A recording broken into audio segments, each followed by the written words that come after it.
today I'll be reading 4th grade Rats. I just finished third grade Angels, and now I'm on to 4th grade Rats. Let's just get right started. Chapter 1, Rats Don't. Let's go. If Knuckles was here, I'd be reading to him, but he's not here. 1st grade babies, 2nd grade cats, 3rd grade angels, and 4th grade rats. I was the first recess of the first day. It was the first recess of the first day of the first day of school. A mob of third graders had me and Joey Peterson backed up against the monkey bars. They were giving us the old chance. When they came to the word rats, they screamed it in our faces. Then they ran off laughing. I wish I was still in 3rd grade, I said. Why? Joey said. So I could still be an angel.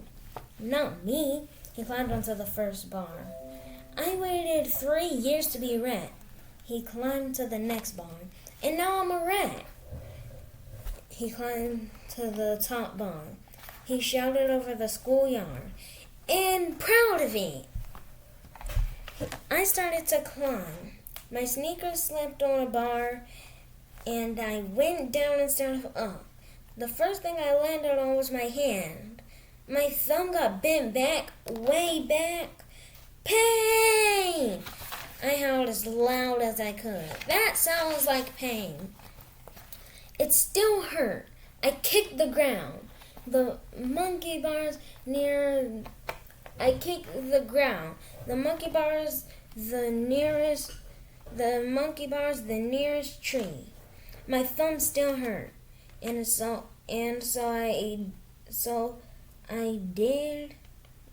did my foot. Only one thing left to do. I cried. And Joy's voice came down the high monkey bar. Rats don't cry. The bell rang to end recess. I jogged sniffling to the door. When I got there, Judy Billings was behind me. Like a miracle, the pain in my thumb disappeared. For me, there was no such thing as pain when Judy Billings was around. I loved her. I was sure that one day she would start to love me back. In the meantime, she mostly ignored me, but I kept trying. Judy was in the other 4th grade class, so I didn't get to see too much of her. When I did, I figured I had to make the most of it. That's why I held the door for her when she went through. Hold up. Yeah. As usual, she ignored me. I didn't care. For a second, she was inches away. Heaven was a trainload of those seconds. A little while later, during silent reading, a spider crawled onto Becky Hibble's book. Becky screamed and flipped her book into the air. The book landed on the floor. The spider landed in my lap. Next thing I know, I'm on my desktop tap dancing and yelling, "Get it off me! Get him off me!" On the way to lunch, Joey's whisper came again. Rats don't get scared of spiders. We sat together in the lunchroom, just like last year, and we both brought our lunches from home, just like last year. We sat at our usual table. I opened my lunchbox. I was checking out my stuff when I heard Joey snickering. I looked up. He was wagging his head. His face was smirky. I looked around the lunchroom. What's funny? His face was, oh, yeah. He was pointing at my lunchbox. That. What's wrong with it? I said. Ain't that the same one you had last year? Yeah, so what? He snickered again. Look at it. I looked at it. So, what do you see? I see a lunchbox. What do you see? What do you see? A Martian? He flipped the cover down. Look at it. What's on it? All over it. I looked again. Elephant? He broke out laughing. He pounded the table. His face was red. I never known it could make him so happy. He tried to talk a couple of times. What? But he kept cracking up. Finally, he slapped his hand over his eyes and got it out. What are they doing? The elephants? Yeah. They're flying. This time I thought the lunch would be over before he stopped laughing. Other kids were looking over. Gerald Willis, a 6th grader, and the school bully threw a french fry at Joey. But that didn't stop him. Oh yeah, I remember. Gerald Willis used to be a 5th grader. But now that they're in 4th grade, he's a 6th grader. Well, too bad. He's going to probably be a worse bully. But that didn't stop him. I unwrapped my sandwich. I didn't have all day. At long last, I didn't have all day. At long last, he took a deep breath, He said, right, flying elephants, big flapping ears doing yo-yos with their trunks. Some of them, I corrected him, other ones have fishing poles. His cheeks bulged with laughs, but he swallowed them. Oh, guys, you want to see something that I made? Look. It's cool, right? I created it. I got some water, I put some food coloring, and put some glitter in it. So, it's kind of cool. Anyways. Morton. He made himself serious. Don't you get it? Get what? Flying elephants on your lunchbox, man? That's little kid stuff. He picked up his wrapper bag. His paper bag. He wagged it in my face. This is what a rat brings his lunch in. I took a bite out of my sandwich. So, what do I care? That's just it, man. You ought to care. He opened his bag. If you don't care, who will? Your mom probably got... Hold on. Who will? Your mom probably got you that lunchbox, right? Yeah, I guess. Right, moms. They just want you to keep a baby all your life. So I'm telling you, you gotta put a stop to it now. If you leave it up to your mom, you'll be going off to college with a flying elephant lunchbox. There's nothing wrong with that unless you lose it or something wrong.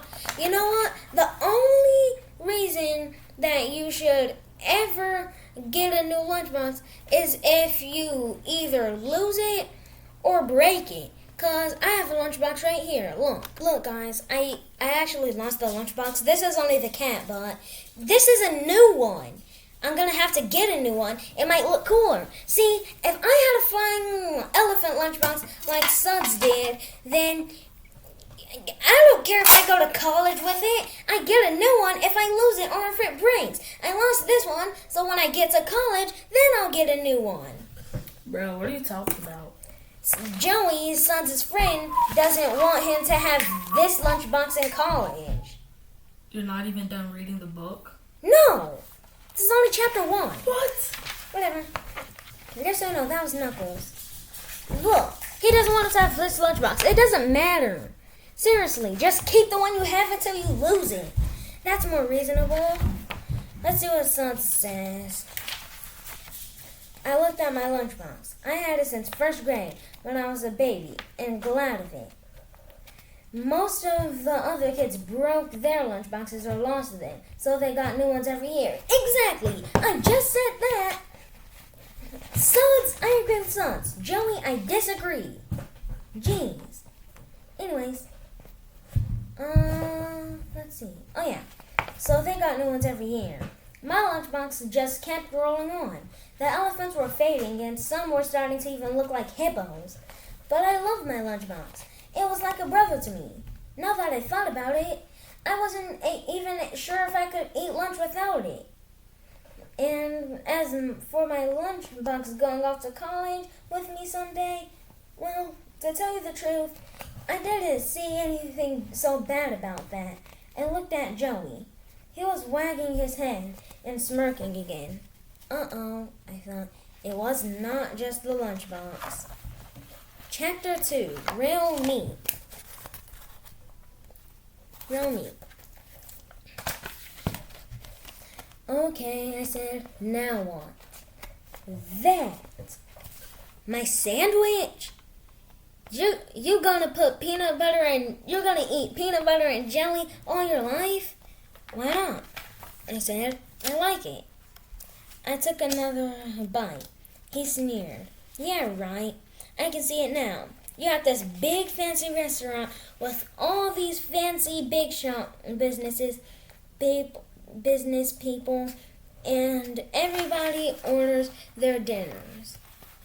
And the waitress comes to you and you go, duh, I'll have a peanut butter jelly sandwich, please. Right, Morton. Yeah, that's his last name. That's why he keeps calling it that. I don't know. They're really gonna be impressed. So what am I supposed to be eating? He laid his sandwich on the table. He opened it up. Bologna. Meat, Morton, meat. Hold on. I made the wrong character. Let's just cut that. I'm supposed to be eating. He laid his sandwich on the table. He opened it up. Bologna? Meat, Morton, meat. I eat meat, I told him. Real meat, Morton. Every state. I thought about it. I don't know, maybe once. Ever eat a pork chop, a roast beef, a liver? I put my sandwich down. You're running my lunch. He looked proud. I ate a bite of liver last night. You're lying. Swear to God. You didn't get sick? Nope. How'd it taste? I shuddered at the thought. He made the face. Terrible. Terrible? So why'd you eat it? You're stupider than I thought. Not as stupid as wanting to be an angel baby all my life. You want to grow up, you gotta eat stuff that you don't like. And I'll tell you something else. He leaned across the table, getting real serious. It's an idea of mine. The worse it tastes, the faster you grow up. Now it was my turn to laugh. Yeah, right, Peterson. All I gotta do is go find a dead skunk and eat it, and poof, I'll be 30 years old. He slapped his sandwich back together and took a chomp out of it. Forget it, man. You want to be a baby? Go be a baby. He went on chomping. I didn't feel like having a fight. I said, okay, maybe I'll ask my mom to make me a bologna sandwich one of these days. I don't care, he shrugged. Say, where does bologna come from? Anyway? I was trying to picture herds of bologna roaming around on ranches. I never got an answer. The bell rang. We packed our lunches. We didn't even get to eat most of them. As we were heading out, I wondered if anybody was looking at my lunchbox. Then, hold on. At the door, we bumped into Miss Sims. We bumped into Mrs. Sims. She was my third grade teacher. I really liked her. She never exactly said so, but I think I was her favorite student. I hadn't seen her since school ended back in June. Suds Morton. She went. How's my big fourth grader? She held out her arms. One thing about Miss Sims, she gets physical. If she decides she wants to hug you, there's not much you can do about it. So I just walked into those arms and let them wrap around me. How are they treating you up there? She said. Well, the teacher's okay, I said. She backed off. She looked at me. You mean something's not okay? I felt squirmy. Well, it's not as much fun being a rat. At first she didn't understand. Then she got a big smile. Now don't be so glum. Is that glum or gloom? I'm gonna say glum. Yeah, I'm gonna say that. No, it's gloom. I know it. Then she had a big smile. Now don't be so gloom. Before you know it, 4th grade will be over and you'll be what's 5th grade? Monkeys, I told her. Of course, monkey. A 5th grade monkey? What next? 6th grade hippo? Of course, monkeys. You'll be a monkey. She hugged me again. She whispered, and don't forget, you'll always be an angel to me. Oh, that's nice. She laughed and sent me on my way. In the hallway, I felt a hand on top of my head. Was Mrs. Sims following me? I turned. It was Gerald Willis, who was born a rat. His lips were puckered. They were making kissing noises at me. Ooh, little Sudsy, my little teacher's pet. Where's my apple? Didn't you bring me an apple today? Before I could do anything, he swiped at my lunch box. The cover sprang open and everything fell to the floor. My half-eaten peanut butter and jelly sandwich, my pack of pretzels, my cupcake, and my apple. I scrambled after the stuff on my hands and knees. Kids' feet were everywhere. Somebody crunched my pretzels. As I reached down for the apple, a big dirty sneaker kicked it down the hallway. Above me, Gerald Willis was howling. I was the last one back to the room. I stashed my lunchbox and sat down. A note was waiting for me from Joey. Swings after school. I looked at him. I nodded. Chapter 3, number 1. But I'm going to have to leave that to the next video. And I will see you guys next time. Bye!